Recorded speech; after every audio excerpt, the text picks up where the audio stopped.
So how long have we got before it's too late for sharks? I think for the most vulnerable species, possibly less than a decade. So that really isn't very long if we continue fishing at the rate we're doing today. So there's a real urgency to do something, and that's the reason that we really need to stop fishing for sharks now.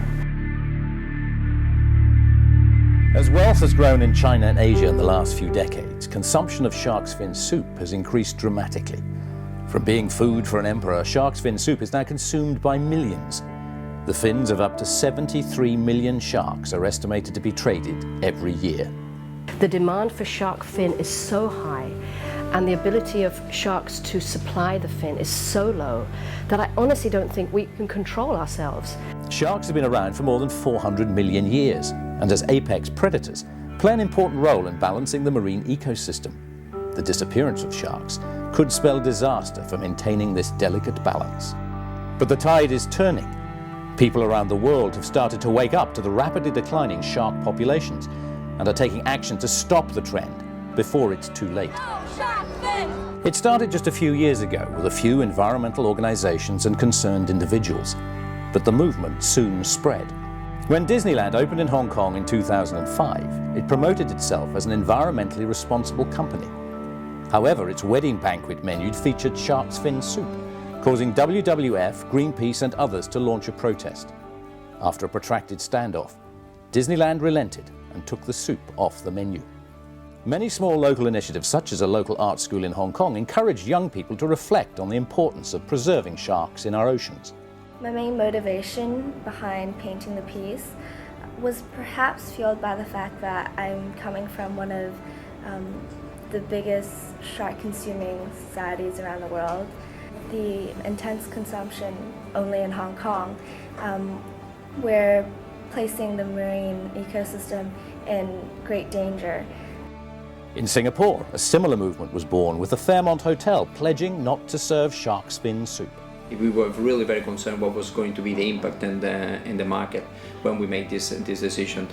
Still, we went ahead and we realized that the impact was not so bad as we were expecting at the beginning. We had to show some flexibility to a certain extent, but we could really eliminate the shark fin from all our menus. And during this period of time, I think as well, the market has matured and we are really ready to completely ban it. On the small Pacific island nation of Palau, the government realized that live sharks contribute more to the tourist dollar than dead sharks. So they created a 240,000 square mile shark sanctuary around the islands where commercial shark fishing was banned. Then a watershed moment happened in early 2010 when a group of divers in the Philippines came across a whale shark that had been brutally finned and left to die.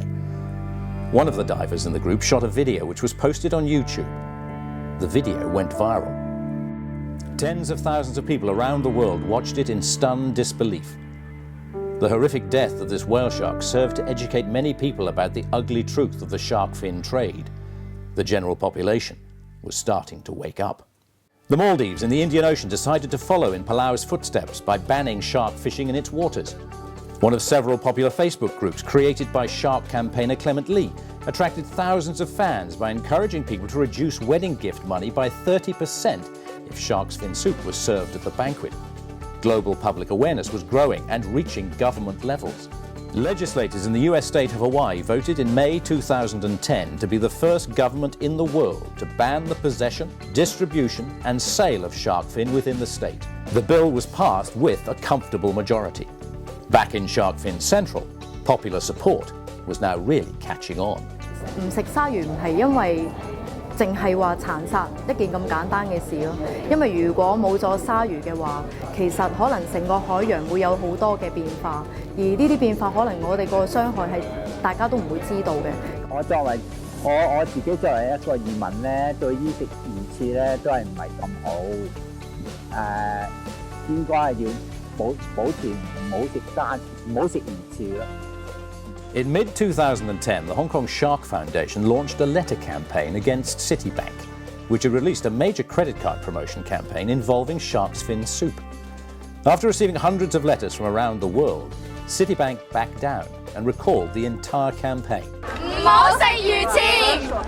Leading up to the chief executive policy address in late 2010, Shark groups in Hong Kong launched a campaign to ask the government to stop serving shark's fin soup at government functions. If the government comes out and say that, look, we take the lead in doing this because this is the right thing to do, then generally ordinary folk feel, oh, well, okay, even the government does that, and therefore, it's no longer a slight of your honoured guest not to serve shark. So the government has been asked to do it, but so far the government has said no. The campaign failed to get a government response, but nonetheless received a great deal of attention with the public and media in Hong Kong. I think for the government, generally, they take a very, very long time. They have to be really, really, really pushed. When they feel, the public, in fact, has already formed the opinion it's no longer a good idea to eat shark's fin, then they will come out and say, by the way, it's not a good idea to eat shark's fin. In Raja Ampat in Indonesia, surrounded by the most species-diverse waters in the world, another shark sanctuary was announced. The fan base for the shark cause was now truly going global. All over the world, shark lovers were able to generate more interest in the issue. Schools and universities were organising their own green events to educate students on marine environment issues, such as with this gigantic Jenga, a fun way to highlight how the different components in the marine ecosystem depend on each other for survival. I think I'm so bad I destroy the ecosystem of the ocean. At this point, the shark campaign seems to have taken on a life of its own, and the good news kept coming. Even some lawmakers in mainland China were urging the Chinese government to ban shark fin. More than 20 People's Congress representatives signed up with a proposal asking government to consider ban import shark fin. Also, there are more than 50 CNPCC representatives signed up asking same thing. Then we have young people, we have a business community. So I think the government already heard the voice.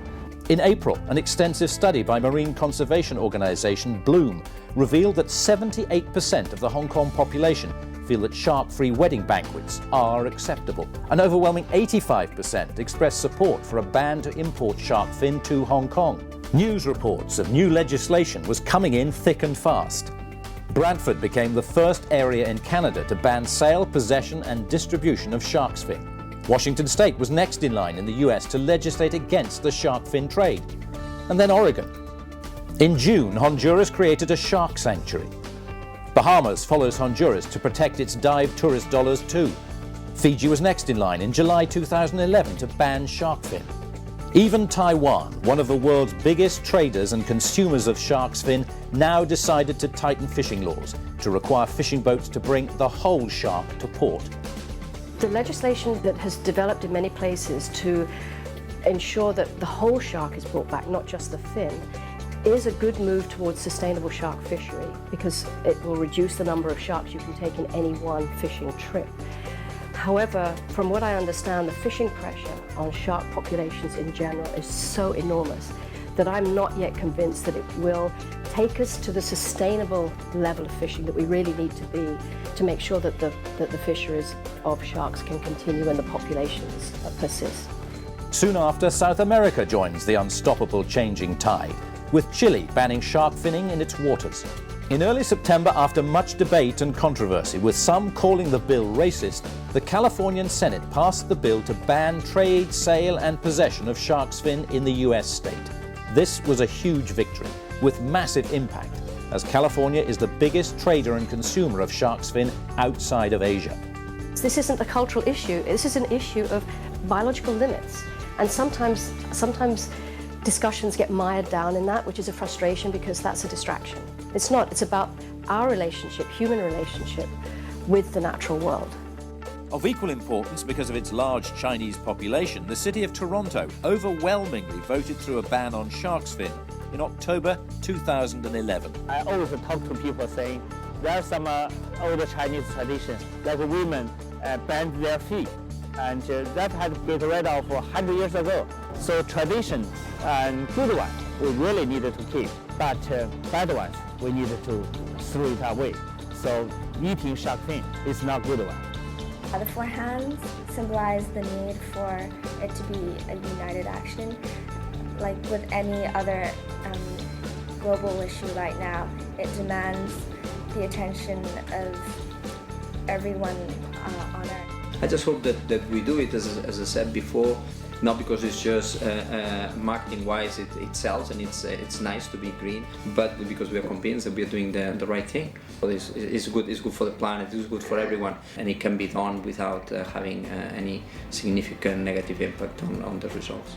Finally, taking a leadership role, the Peninsula Hotel Group announced they would stop serving sharkfin as of January 2012.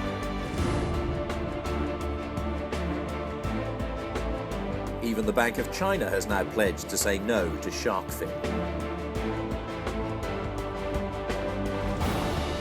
As has the Shangri-La Group across all its hotels. I think the attitude in Hong Kong has changed enormously in the last 5 years or so, and I've actually been amazed and quite encouraged by the change. I see the change particularly amongst young people, and I also see the change in people when they realize what's actually happening. I think the problem has been we haven't seen our connection as a city or as individuals to the rest of the world. And as we understand that connection and understand our impact on the natural world, a lot of people respond. So I'm very, very encouraged by that.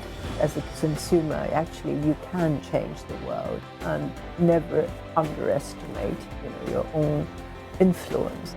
Gradually, like dropping water in a huge ocean. I mean, you might form a stream and then maybe a river, and later on, be able to change the world.